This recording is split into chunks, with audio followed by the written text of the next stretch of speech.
En nombre del Padre, del Hijo y del Espíritu Santo. Amén. Dios te salve María, llena eres de gracia, el Señor es contigo, bendita tú eres entre todas las mujeres, y bendito es el fruto de tu vientre Jesús. Santa María, Madre de Dios, ruega por nosotros pecadores, ahora y en la hora de nuestra muerte. Santo Tomás, Ruega por nosotros. San José, Ruega por en nosotros. nombre del Padre, del Hijo y del Espíritu Santo. Amén.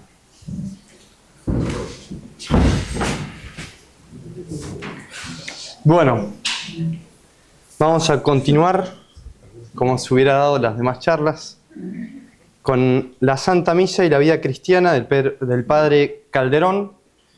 El Padre Trejo me pidió que dé un par de charlitas, pero antes de comenzar con la de hoy, que va a ser el sacrificio de la cruz como acto fundante del reino de Dios, vamos a rebobinar un poco y para entrar bien en la charla, en qué punto nos habíamos quedado para entenderla un poco mejor.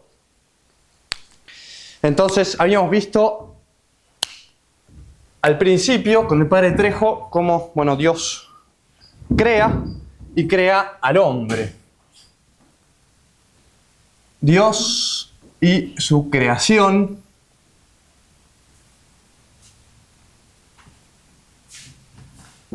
creando a Adán, el primer hombre. Y en Adán toda la creación se va a ordenar a Dios. Ese es el plan original. Dios quiere que la creación se ordene a su creador por medio del hombre. Por eso había dotado al primer hombre de todos los privilegios que ya vimos. La gracia, los dones preternaturales. Adán, entonces, como el primer hombre que Dios tiene en su plan original. Pero Adán va a hacer algo malo. Va a ser, ¿cómo se llama? Pecado original. Va a ser, la obra que hace Adán va a ser el pecado original. Vamos a poner, por así decir, persona, no sé si leen todos. Más o menos, bueno. Hay que aumentar el grado de leche. Persona, Adán. Vamos a poner obra. Vamos a poner el pecado original. Y también vimos cómo, ¿quién, podemos decir, ayudó, entre comillas, a Adán? ¿Quién fue? A hacer esa obra. Muy bien, saltaron rápido los hombres. Vamos a poner, entre comillas, ayuda. Y vamos a poner a Eva. Entonces, el plan de Dios aparentemente no le funcionó porque había hecho una persona que sea como el rey de la creación, pero hizo una obra, un acto malo, un pecado con ayuda de Eva. De hecho, Eva lo lleva a pecar. Pero en su sabiduría infinita, Dios tenía otro plan, que era en realidad el plan. El plan era nuestro Señor, era la redención. Entonces vamos a poner, por el pecado original, vimos también los ángeles, cómo intervenían e intervienen, ¿sí?, en la vida del hombre. Pero va a volver a reordenar la creación en una persona que va a ser el nuevo Adán, que es nuestro Señor, Cristo. Para los que recién llegan, esto es solo una introducción, así que no pasa nada. La nueva persona, el nuevo Adán de este plan, que en realidad era el definitivo, es nuestro Señor Jesucristo. Y la obra que va a ser una obra contraria al pecado, va a ser la obra de la redención. Justamente redención significa liberar, redimir, rescatar a la humanidad caída en Adán. Entonces, la obra que va a hacer Cristo va a ser la redención.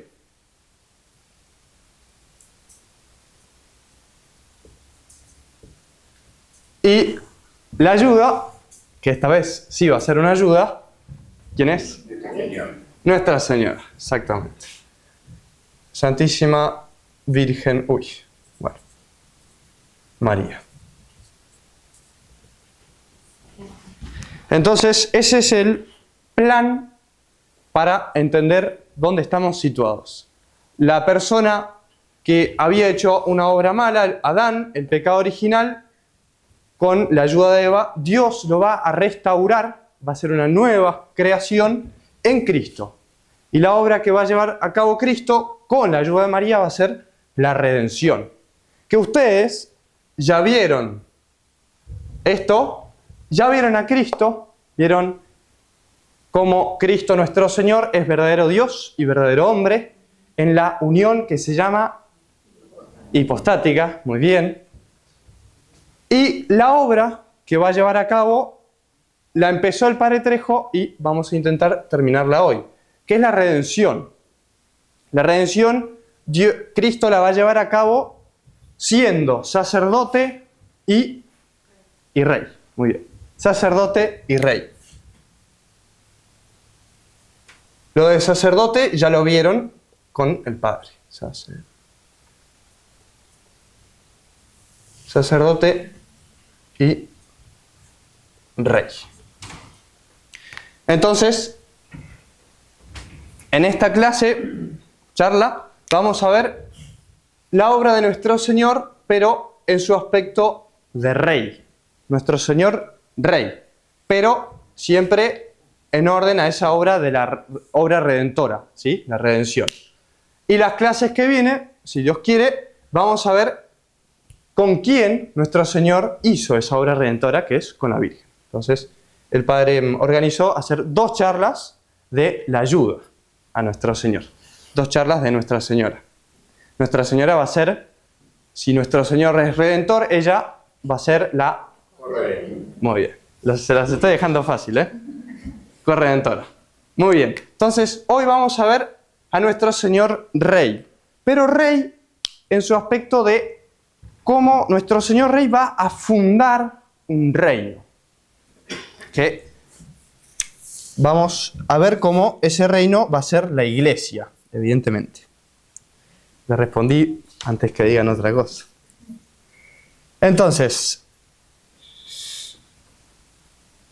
el tema de hoy va a ser la cruz como acto fundante del reino.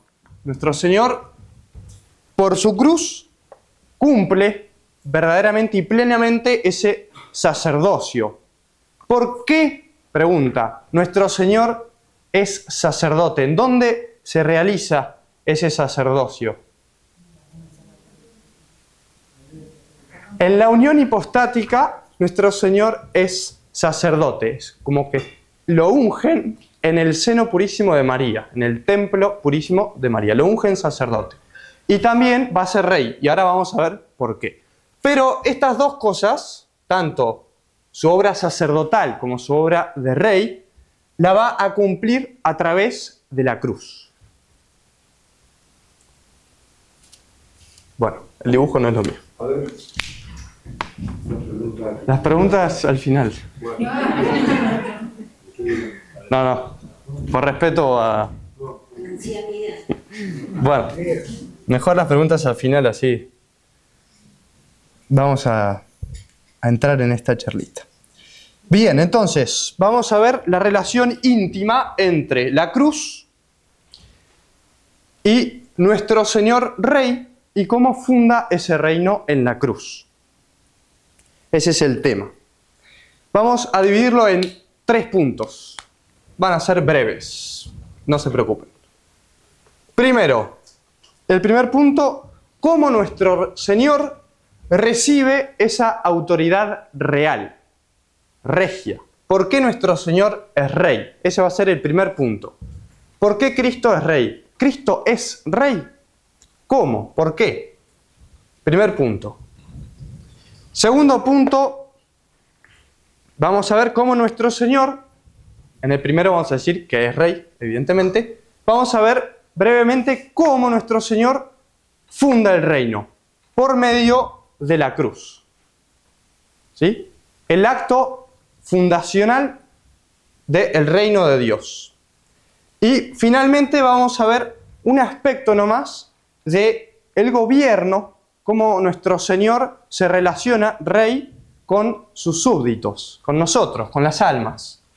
Más adelante, cuando se hable de la iglesia, en el próximo capítulo, ahí se va a ver bien el reino en sí mismo, la iglesia, la estructura de la iglesia.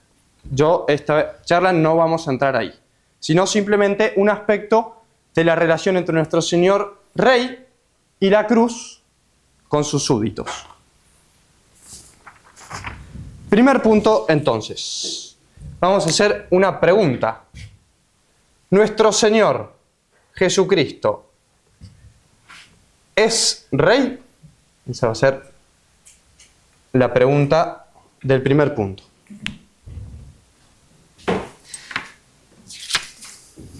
El Apocalipsis, vamos a primero dar un argumento de autoridad, entonces ya nadie duda de nada, ni del Padre, ni del Padre Calderón. Dice que es Rey de reyes y Señor de señores. Entonces nuestro Señor Jesucristo es Rey. Él mismo lo dijo por la Sagrada Escritura. La Sagrada Escritura es la palabra de Dios. Él es Rey. Y además, podemos citar varias citas más. En la Pasión de San Juan en especial, Pilatos le pregunta y él dice, yo soy Rey. Para eso he venido a este mundo. Y vino a este mundo a incoar, a comenzar, a empezar el reino de Dios.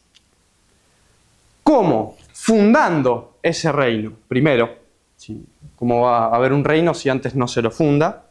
Gobernándolo y defendiéndolo de sus enemigos. Entonces, el oficio propio del rey y de nuestro Señor va a ser fundar ese reino.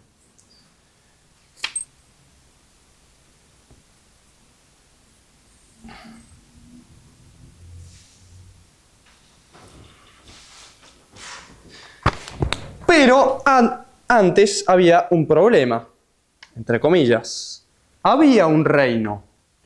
Dios, con esa primera persona, tuvo un plan, pero el pecado lo arruinó. Y quedó un reino de los hombres, pero bajo el yugo de Satanás, del demonio. Eso ya lo vimos, cómo el demonio tenía en el Antiguo Testamento a todos los reinos bajo su yugo, bajo su poder. Y nuestro Señor vino justamente a ganarle al demonio ese reino, a fundar un nuevo reino. Como ejemplo o figura podemos ver a Moisés. Moisés es llamado por Dios para liberar al pueblo judío de la esclavitud de Egipto y los llevó a través del Mar Rojo y el desierto a la tierra prometida. Nuestro Señor es figura de Moisés. Moisés es figura de nuestro Señor. Nuestro Señor va a hacer lo mismo. Va a liberar a las almas de la esclavitud, ya no de los egipcios, sino del pecado, a través del Mar Rojo, ¿qué es? Y el agua del Mar Rojo, el bautismo, bien, sí va a ser su sangre de la cruz y el bautismo, va a llevar a los hombres a la tierra prometida, al reino de Dios, que es el cielo. Pero antes está el desierto. Durante varios años los judíos estuvieron dando vueltas en el desierto. Es figura de la vida en esta tierra, que no es fácil. Los judíos no la tuvieron fácil.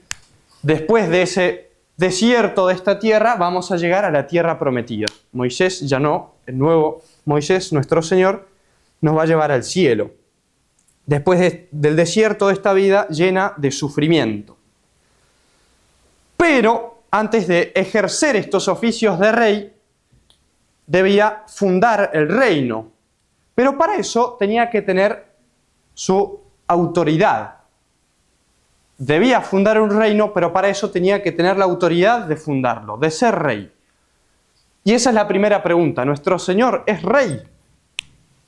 Porque nadie, dice el Padre, puede tener dominio sobre los hombres si no se lo concede Dios, si no se lo concede el Padre de todos. Nadie puede tener dominio sobre otros hombres. Toda autoridad viene de Dios. Entonces, vamos a probar que nuestro Señor es Rey. Y a doble título. Nuestro Señor va a ser Rey por dos motivos. Vamos a decir, el primero es por esencia, por naturaleza, por sí mismo.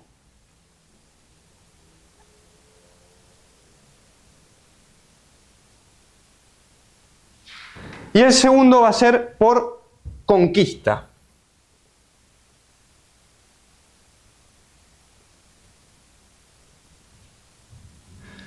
¿Nuestro Señor Jesucristo es Rey? Sí, por esencia, por naturaleza. Es decir, es Rey por su unión hipostática, que eso, repito, ya lo vieron. Porque la unión hipostática es la unión en la persona del Verbo de dos naturalezas, la divina y la humana. Nuestro Señor es verdadero Dios y verdadero hombre. Por su esencia, por su naturaleza, es Rey, porque es a la vez Dios y hombre. Por ser Dios, tiene autoridad sobre los hombres, y por ser hombre, puede hacerlo. Es el hombre, el nuevo Adán. Esa maravillosa unión, que es la unión hipostática, que no es fácil, es muy difícil entenderla, esa unión funda la realeza de nuestro Señor, porque es Dios hombre. Nuestro Señor es Dios hombre, por lo tanto es Rey, puede ser Rey. Por esencia. Entonces, nuestro Señor es Rey por esencia, por naturaleza. Pero no solo por ese título de que es Dios y hombre, sino también es Rey por conquista, porque conquistó ese reino de las almas, vamos a ver. Por derecho de conquista o adquirido. No niego un mate si después son generosos por ahí. Es decir, nuestro Señor conquistó un reino por que es redentor, por su acto redentor, por la redención. Dijimos, es esa liberación, rescatar ese reino.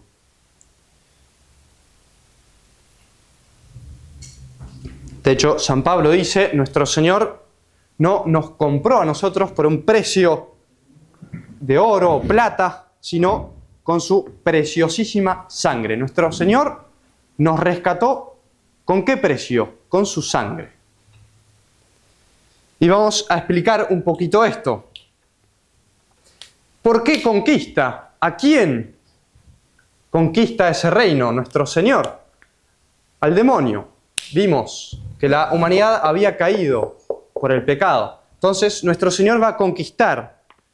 El demonio era el príncipe de este mundo. De hecho, nuestro Señor lo dice, Él es el príncipe de este mundo. La humanidad estaba bajo su poder tiránico, era un tirano. Y el demonio estableció un verdadero reino. De hecho, Dios deja, eso lo vimos, al hombre bajo el poder de Satanás. Lo deja para que, vamos a decir, sienta esa necesidad de Dios nuestro Señor, necesidad de la gracia. Y el demonio tenía poder. Después, cuando vino nuestro Señor, ya no lo va a tener tanto. Pero el reino del demonio era muy poderoso, tan poderoso que cualquier reino que fundaran los hombres tenía que estarles sometido. Todos los reinos, si uno estudia el Antiguo Testamento, tenían una adoración a los demonios, al demonio, a Satanás. Uno puede estudiar, yo no sé mucha historia, pero casi todos los reinos de la antigüedad adoraban a los demonios. Era Satanás el que se hacía adorar. Y solo aquel que pudiera vencer a Satanás podía fundar un reino, un nuevo reino. Alguien que sirviera verdaderamente a Dios.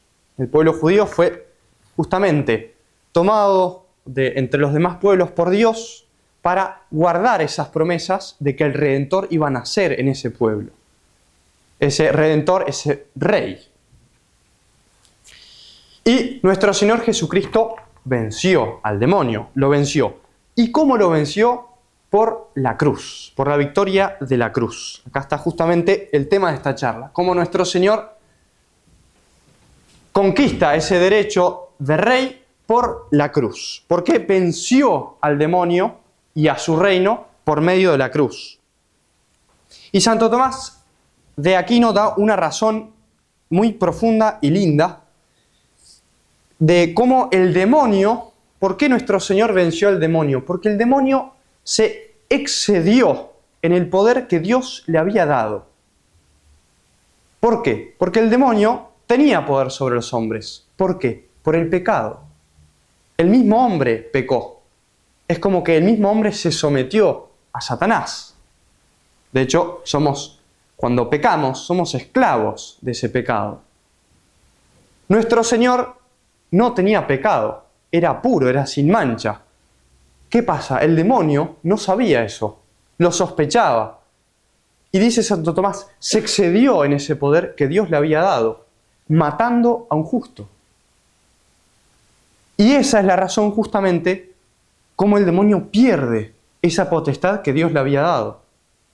Nuestro Señor lo vence por el acto mismo de su muerte.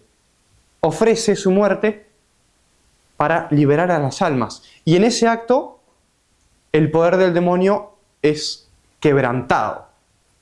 Se rompen las cadenas y el poder del demonio.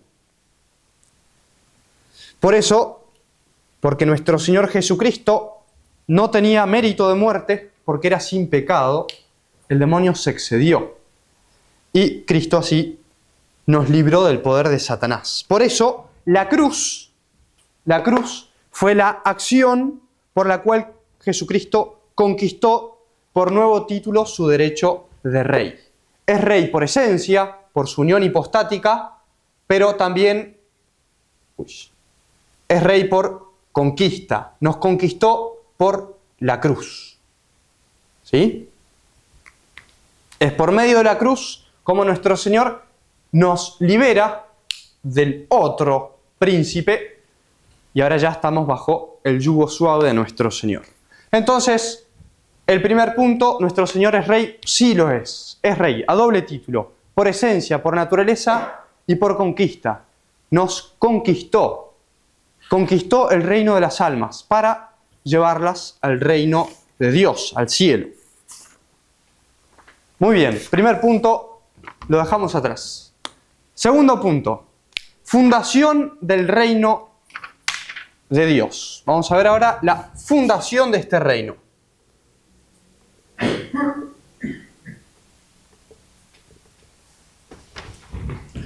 ¿Cómo nuestro Señor funda ese reino? ¿Con qué acto funda ese reino? Dijimos que es rey, sí. Ahora, es oficio propio del rey fundar un reino. ¿Cómo lo va a fundar? La cruz, dice el Padre, es el acta de fundación del nuevo reino. La cruz es el acta de fundación. Todas las instituciones, reinos, tienen un acta de fundación. Es la cruz, el reino de Dios. La cruz es el acta de fundación. Como dijimos, más adelante se va a ver en sí mismo este reino, que es la iglesia, ¿sí? Ahora vamos a ver solamente la fundación. Todo en la iglesia, en este reino, tiene relación con la cruz. Todo. Aunque no lo supiéramos o no lo quisiéramos. Todo tiene relación íntima con la cruz. Precisamente porque nuestro Señor va a fundar su reino en la cruz, por la cruz. Y vamos a ver distintos puntos. Primero, fundación, el fundamento. Todo edificio tiene un fundamento. Ahora se están empezando a construir unas aulas por acá atrás y tienen que hacer un fundamento, y en Mendoza con mucho hierro por el movimiento, y aparentemente los suelos de ahí son un poco, no son tan duros porque pasaba antiguamente un canal de agua, una bajada de agua. Entonces tienen que hacer un fundamento muy profundo, como creo que de 3 a 5 metros, depende el lugar. Pero justamente un fundamento sólido para que el edificio pueda levantarse. Si no tiene fundamento, se va a caer. Nuestro Señor funda la iglesia, perdón, en la cruz. Eso es otro mate.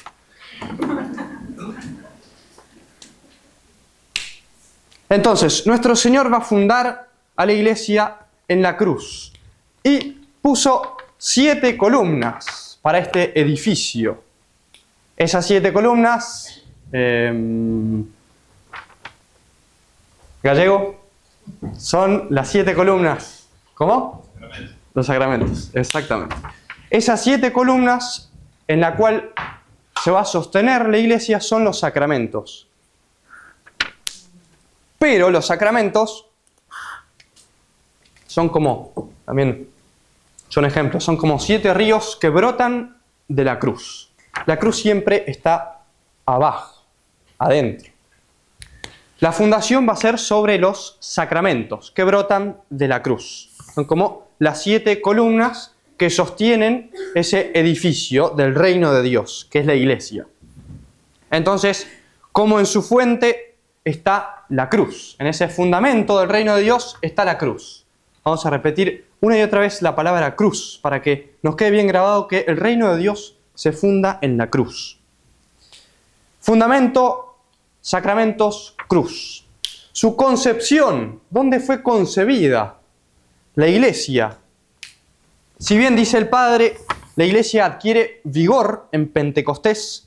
De hecho, antes de Pentecostés, los judíos tenían miedo, estaban encerrados a los judíos. Adquiere su vigor en Pentecostés, aunque adquiere ahí, es fundada o concebida en la pasión y muerte de nuestro Señor. Es en la pasión donde se funda, donde es concebida la iglesia, el reino de Dios. Y va a nacer en la cruz, con una comparación con Adán. Adán fue, como dijimos, ese primer hombre, y en donde Dios, nuestro Señor, va a dormirlo, un sueño, eso creo que lo vieron, y va a sacar de su costado a Eva. Va a sacar una costilla y va a formar un cuerpo dándole el alma a Eva. Nace del costado de Adán durmiendo, cuando estaba dormido.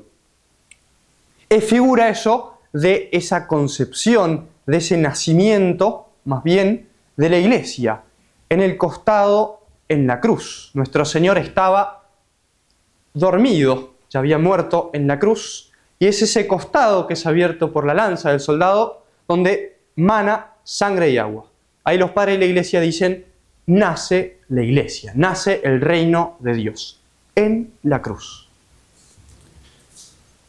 Sale esa esposa mística de nuestro Señor, la iglesia. La cruz, entonces, en su fundamento, en su concepción y nacimiento, y la cruz en su vida también. Toda la vida de la iglesia va a estar la cruz presente. La cruz es la fuente de todo bien para los hombres.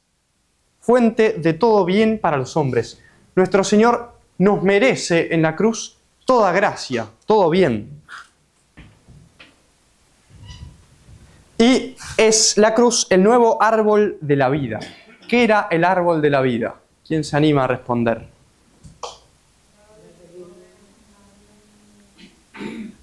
¿Era el árbol por el cual pecaron? No. Era el árbol que debían comer para mantenerse con un espíritu joven, ¿sí? Con fuerzas de la juventud. Dice el Padre que la cruz es el nuevo árbol de la vida. Y ahora es cuando llega el momento. La tecnología en general a mí me suele traicionar. No vean la contraseña. No es porque no somos devotos.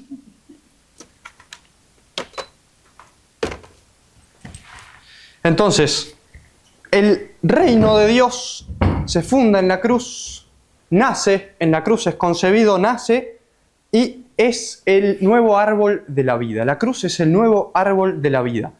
Así como Adán y Eva debían comer del árbol para mantenerse vivos, también nosotros debemos ir a comer de ese árbol de la vida para mantenernos en la vida. dentro del reino de Dios, la vida principalmente de la gracia. De hecho, incluso en este reino, después se va a ver más en detalle, las autoridades, nuestro Señor Jesucristo estableció la jerarquía que debería gobernar ese reino por el sacramento del orden sacerdotal, cuyo poder principal, el poder principal de esta jerarquía es la celebración de la Eucaristía, la celebración de la misa, que es la renovación del sacrificio de la cruz. Otra vez la cruz. No solo su fundamento, su vida, sino la misma jerarquía está ordenada hacia la cruz, hacia el sacrificio de la cruz. Incluso el ingreso, ya vamos a llegar, tranquilos. El ingreso a este reino, la figura era el Mar Rojo, es por medio del bautismo. El bautismo es esa muerte al pecado, resurrección a una nueva vida. Es asociarse a la pasión de nuestro Señor. Nuestro Señor muere y resucita. Nosotros también morimos en esas aguas para resucitar a una nueva vida, la vida de la gracia.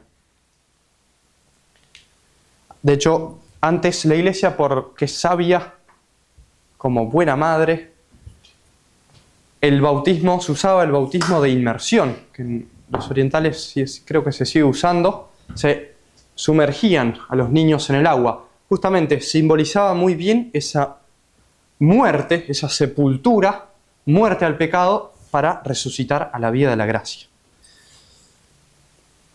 Todo se centra en la cruz, en este reino.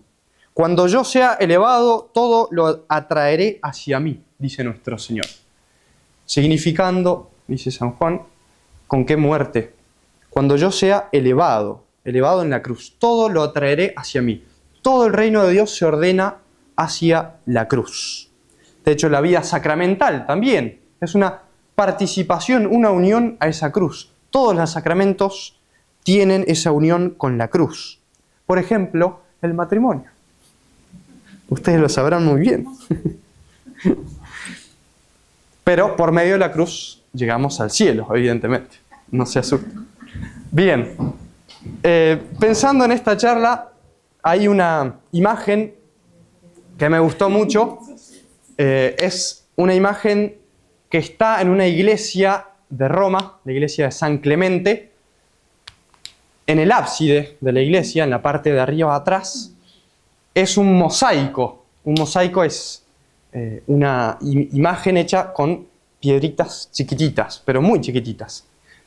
No busqué las medidas, no las pude encontrar, pero tienen varios metros. No quiero exagerar ni quedarme corto. Para mí son más de 5 metros. Es muy grande el ábside. Y todo hecho con piedritas. Esta imagen va a ilustrar cómo el arte ilustra justamente la fe, la doctrina. Eso que venimos hablando del reino, de cómo es fundado y todo cómo crece alrededor del árbol de la vida de la cruz. Ahora sí, si quieren pueden hacer preguntas, muchas preguntas, que no sé si voy a responder. Primero, esta imagen se ve mejor, tiene más luz, más bien. Entonces, este es el ábside de la iglesia, ¿sí? Esto está elevado más o menos 3-4 metros de donde uno está parado, y la distancia entre esta parte y esta deben ser 6 metros más o menos. O sea, es muy grande. Les pongo esta imagen que se ve con más luz, pero esta es de mejor calidad. Entonces, esta imagen representa precisamente la cruz. El centro de la imagen es nuestro Señor crucificado. Perdón, que doy la espalda a algunos. Está nuestro Señor en la cruz haciendo justamente ese acto redentor. Al pie de la cruz está su madre y al costado San Juan representándonos. Y de la cruz brota una planta. Voy a leer el nombre. ¿Alguien lo sabe? Yo no lo sabía. una planta de acanto. No sé si alguien... Busqué la planta en internet. Una planta que crece... Tiene aparentemente cosas medicinales, sirve para medicina. Crece en el Mediterráneo, pero ya en todo el mundo también. No sé si acá tiene otro nombre, desconozco. Es una planta de acanto, sobre la cual está la cruz, y de esa planta salen muchas ramas, que son ramas, según decía el comentario, son ramas de vid, o una gran vid. Parece que es la misma planta de acanto, pero bueno, no importa. El hecho es que en la cruz crece todo el reino de Dios. Por ejemplo, ahora pueden empezar las preguntas. Esas palomitas son 12. 3, 2 y 2. Son 7. Y acá 1, 2, 3, 4 y 5. Viene chiquitito. Son los 12 apóstoles. Por supuesto, la clase que viene, si Dios quiere, vamos a ver esta parte de la pintura, del mosaico. La Virgen Santísima. Y de la planta surge, acá abajo, una fuente, los 4 ríos, al principio de la Sagrada Escritura nombra 4 ríos, también pueden ser los 4 evangelistas. Y el ciervo es símbolo del deseo de Dios. En los Salmos aparece mucho ese sicut cervus ad fontes aquarum, los que cantan esa canción, los del coro, es ese deseo, ¿no?, del alma a la fuente, a Dios. Después, bueno, hay muchísima simbología. Vamos a ver algunas. Por ejemplo, acá están hay unas personas humanas con un libro. Hay 4 con el libro. 1, 2, 3, 4. Que tienen su nombre también. Uy, ¿qué hice? ¿Y ahora?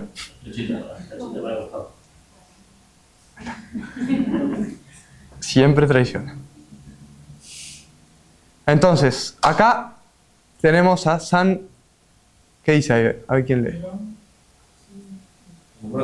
San Ambrosio, padre de la Iglesia. Acá, lo dejamos al final porque es más difícil. Tenemos a San Jerónimo, padre de la Iglesia. Acá tenemos a San Agustín y el último,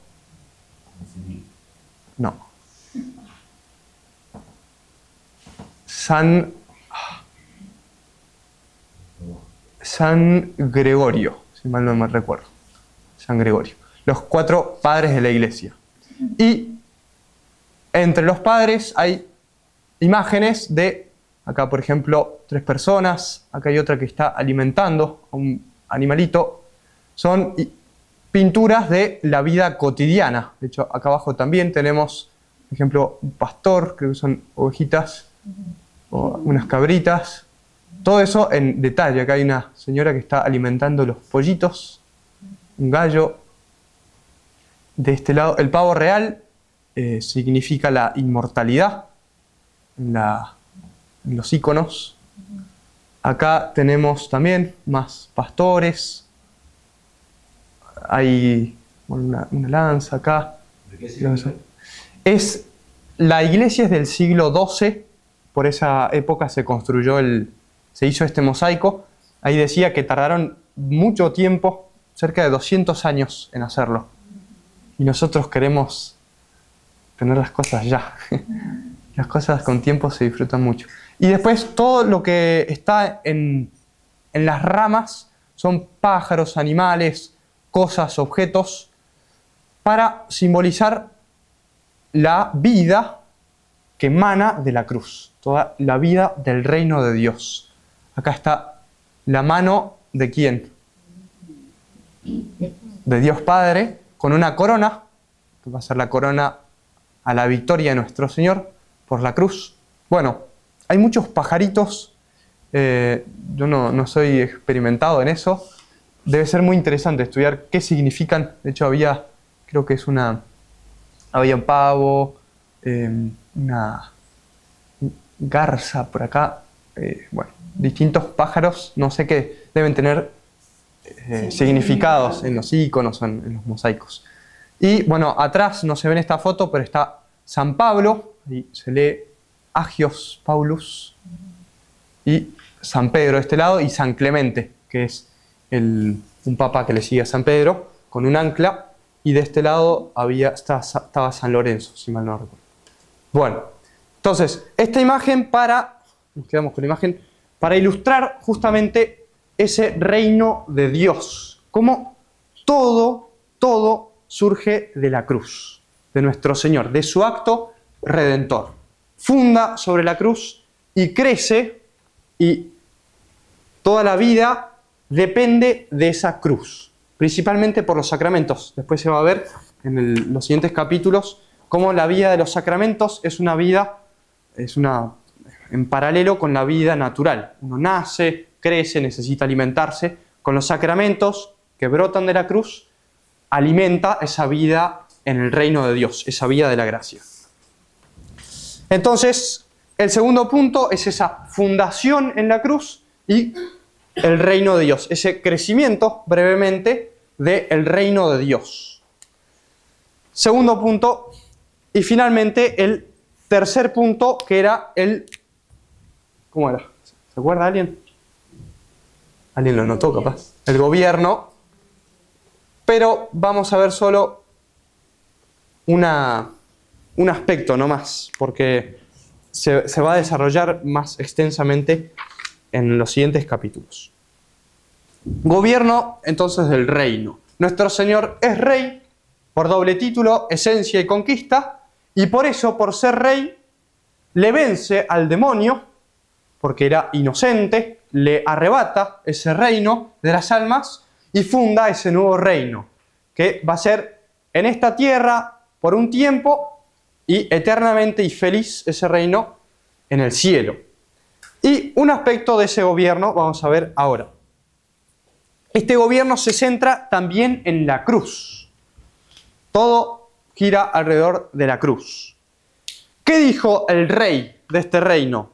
Si alguno quiere venir en pos de mí, niéguese a sí mismo, tome su cruz y sígame. Nuestro Señor nos gobierna a través de la cruz. Como dije, el próximo capítulo van a ver cómo ese reino, en esta tierra, Dios dividió la gracia y la naturaleza, están unidas, pero el aspecto de la gracia, el aspecto del sacerdocio, se lo quiso quedar Él. Él es sacerdote, el único sacerdote. Los demás sacerdotes participan, tienen una partecita de ese sacerdocio. Respecto al reino, no. Él es rey de reyes. Dejó que haya reyes.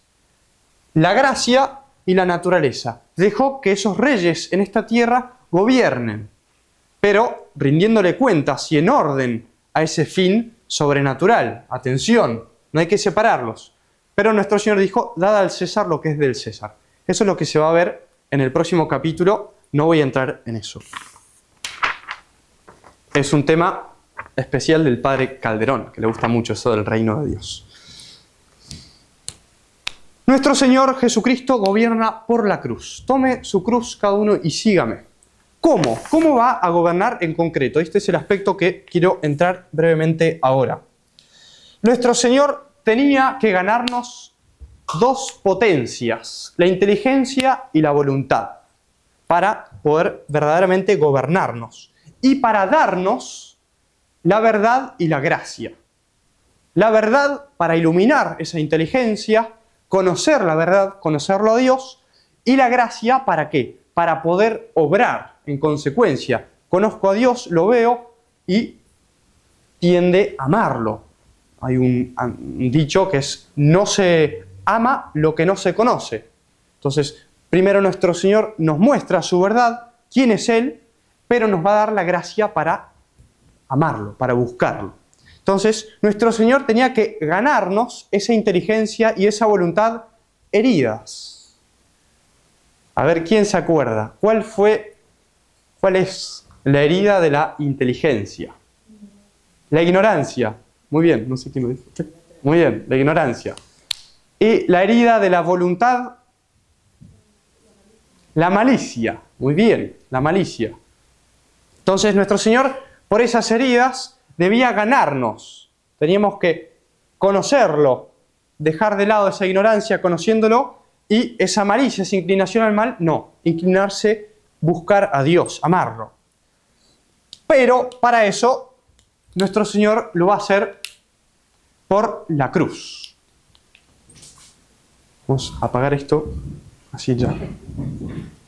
Que tiene vida propia. Exactamente. Eso es lo que yo pensaba. Nuestro Señor entonces nos va a dar la verdad y la gracia. Primero, la verdad. Nos tiene que dar la verdad, pero nos tenía que ganar la inteligencia. ¿Por qué? Porque estaba herida. Para eso nuestro Señor va a necesitar dos cosas. Nos va a mostrar a nosotros dos cosas. La plenitud de su ciencia. Él conoce todo. Si conociéramos a una persona que sabe un montón, uno va a tener una docilidad intelectual. ¿Qué pasa a los grandes teólogos? A su hermano. Uno tiene una docilidad, ¿por qué? Porque ve que sabe mucho. Nuestro Señor tenía que probar eso, que Él sabía, tenía plenitud de ciencia, por un lado, y también por otro, sinceridad para transmitir esa ciencia, recta intención, buena intención. Va a probar entonces, para ganarnos nuestra inteligencia y mostrarnos la verdad, esa plenitud de ciencia, sé todo, dice nuestro Señor, y recta intención, lo hago por su bien. Para demostrar primero la plenitud de ciencia, Él sabía todo, Él mismo lo dice. Se dice a sí mismo que es Dios, que es verdadero Dios, y Dios sabe todo. De hecho, San Pedro le dice: Señor, ¿a quién vamos a ir si tú solo tienes palabras de vida eterna? Los mismos apóstoles y los judíos se daban cuenta que solo Él tenía palabras de vida eterna, que tenía ciencia, que sabía todo. Y sobre todo por el testimonio de su Padre confirmado por sus milagros. El Padre en el bautismo le dice: eres mi Hijo muy amado, escuchadle. ¿Escuchadle para qué? Porque va a enseñar. Y nuestro Señor lo va a probar con los milagros que todos conocemos. Va a probar que Él tiene esa ciencia. Los milagros son para eso, para probar que es Dios y para probar la veracidad, la plenitud de esa ciencia, de su doctrina. Pero el hombre, por las heridas del pecado, quedó, dice el Padre, por un lado muy crédulo, cree todo, y por otro lado también desconfiado. Tiene como esos dos defectos. Puede creer todo y después desconfía. El ejemplo son los judíos, que el domingo de Ramos lo aclaman Hosana, hijo de David, y el Viernes Santo ya desconfían. ¿Cómo? No era el hijo de David. Crucifíquenlo. Entonces, por un lado es muy crédulo, por otro lado muy desconfiado. Y nuestro Señor no va a terminar de ganar nuestras inteligencias hasta que no lo viéramos morir en la cruz. Justamente, con la muerte en la cruz, Él va a ganar nuestras inteligencias. ¿Cómo? Probando con su propia vida, con su muerte, que Él muere por su doctrina. Él muere por la verdad. Él es Dios, Él es Rey, y lo dice, y lo prueba, y va a morir por eso. ¿Qué mayor prueba de la veracidad, de esa plenitud de ciencia, de que es verdadero lo que dice? Hasta murió por eso. Esa es la mayor prueba. Es en la cruz cómo nos gana esas inteligencias. Selló en la cruz la veracidad de su evangelio. De hecho, la cruz es la cátedra. La cátedra es el lugar donde se sienta. De hecho, los profesores, los grandes sabios, enseñan sentados en su cátedra. Es una señal de sabiduría. Por eso estoy parado. Nuestro Señor, ¿cuál es su cátedra? Es la cruz. Por medio de la cruz nos enseña. Nos gana las inteligencias por medio de la cruz. Nos persuadió de la verdad de su predicación. De hecho, mirar la cruz uno puede meditar muchísimo. Creo que el Padre Trejo les había dado algunas ideas de la cruz. ¿Por qué? Justamente la cruz es por donde nuestro Señor nos enseña todo. Todo. En la cruz es el resumen del Evangelio, de toda su vida, de toda su enseñanza. Es la cruz. La verdad. Entonces, nuestro Señor nos va a dar la verdad, pero nos tiene que ganar esa inteligencia. Y la gana, muriendo en la cruz. Y también nos tiene que dar la gracia. Entonces, por medio de la cruz, nuestro Señor no solo nos va a dar esa certeza, esa veracidad de lo que nos enseña, sino que nos va a dar la gracia para poder conocerlo, para poder buscarlo, amarlo, por medio de la cruz. Pero había un problema. El problema era el pecado. El pecado hirió al hombre. Hay una debilidad, una malicia, una ignorancia que nos cuesta no solo conocerlo, sino amarlo, buscarlo. Y eso lo va a ganar por la cruz. Vamos a ver. Justamente, el pecado, lo define la teología, lo voy a leer en latín. Aversio a Deo et conversio ad creaturas. Aversio a Deo es aversión de Dios y conversión a las criaturas. Hay una dejar de mirar a Dios convirtiéndose a la criatura. Eso es el pecado. El pecado nos aparta de Dios y nos volvemos a la criatura. Y por el contrario, la conversión es apartarse de las criaturas volviéndose a Dios. Pero eso es un movimiento de la gracia y de la libertad. Dios quiere que nosotros hagamos ese esfuerzo de dejar la criatura que tanto nos gusta, la torta de chocolate, por ejemplo, con la gula, dejar la criatura y volverse a Dios, con nuestra libertad y la gracia de Dios. Debíamos movernos, amarlo, dejar a esas criaturas, pero era eso muy difícil desde el pecado, porque el hombre justamente había quedado como enredado en esas criaturas. Le costaba muchísimo, era un esfuerzo demasiado grande volverse a Dios. Desde Caín le cuesta esperar en la misericordia de Dios. De hecho, el pecado de Caín y también el de Judas es la desesperación. No quiere esperar en la misericordia de Dios. Al hombre le cuesta esperar en esa misericordia de Dios y moverse a amar. ¿Por qué? Por la misma bajeza que nos deja el pecado. El hombre era pecador, se considera pecador. Dice, no, tengo un estado que Dios ya no me va a aceptar. Nos cuesta esperar ese perdón de Dios, esa misericordia.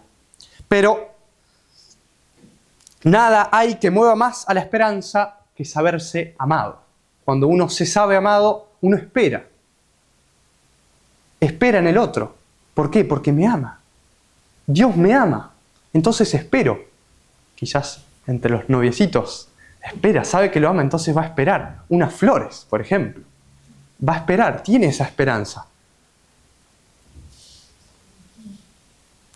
Nuestro Señor, para arrancarnos, para hacernos ese esfuerzo de ese movimiento de conversión, quiso darnos la mayor manifestación posible de amor. ¿Cómo? Muriendo por nosotros en la cruz. El saberse amados, nosotros pecadores, nos arranca ese movimiento de esperanza en Dios. Murió por nosotros. Murió en la cruz por nosotros. Eso nos da esperanza. Si por el pecado caemos, Él murió para liberarnos de ese pecado, para ayudarnos, para darnos la gracia de esperar en su misericordia. Que antes en el Antiguo Testamento, como nuestro Señor todavía no había muerto, costaba doblemente eso. Si ahora nos cuesta y Él murió en la cruz.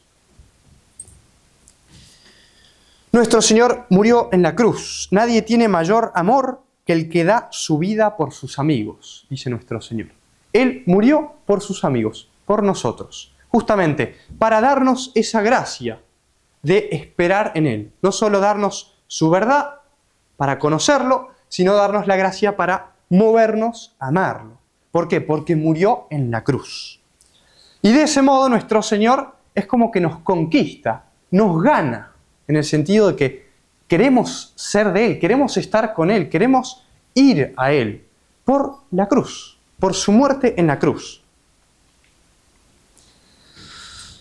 Como conclusión, vimos entonces, nuestro Señor es Rey, fundó un reino, el reino de la Iglesia, y nos gobierna a través de la cruz, ganándonos esa inteligencia y voluntad, dándonos esa verdad y gracia para acudir a Él, por ese amor tan grande que es el de la cruz. Como conclusión, toda la predicación cristiana se resume en la proposición del misterio de la cruz. Si un sacerdote no predica de la cruz, no está bien. Toda la predicación cristiana se ordena a la cruz de nuestro Señor. Y lo dice San Pablo. Leo. Así mientras los judíos piden signos y los griegos buscan sabiduría, nosotros predicamos a un Cristo crucificado. Escándalo para los judíos, locura para los gentiles. Mas para los llamados, lo mismo judíos que griegos, un Cristo que es fuerza de Dios y sabiduría de Dios. Los judíos piden signos. Los judíos pedían signos, milagros. Demostranos que eres el Mesías. Y nuestro Señor se los daba y no querían creer. No querían un Mesías pobre, humillado, muerto en la cruz. Pedían signos. Los griegos buscan sabiduría. Nosotros predicamos a Cristo crucificado, a nuestro Señor en la cruz. ¿Qué es nuestro Señor en la cruz? Escándalo para los judíos. Escándalo. Se escandalizan, no quieren la cruz. La odian, no la quieren. Es un escándalo. Y locura para los gentiles. Es una locura. Si uno no es católico, si no es cristiano, si no sabe, morir en la cruz es una locura. Nuestro Señor vino a morir por nosotros. De hecho, uno podría ver eso un poco hoy. Los judíos, los que tenían la fe, para ellos es un escándalo la cruz. Hoy no se predica la cruz. Y para los gentiles es una locura. Si uno va al mundo y le habla de la cruz, es una locura. No entiende. No es un escándalo, es una locura. Pero me viene a hablar de una cruz, de un tipo que se murió en la cruz. Es una locura. Pero, dice San Pablo, un Cristo que es fuerza de Dios y sabiduría de Dios. La cruz es fuerza, sabiduría de Dios. Sabiduría. Nosotros predicamos a un Cristo crucificado. ¿Alguna pregunta? No. Rezamos. En nombre del Padre, del Hijo y del Espíritu Santo. Amén. Gloria al Padre, al Hijo y al Espíritu Santo. En nombre del Padre, del Hijo y del Espíritu Santo. Amén.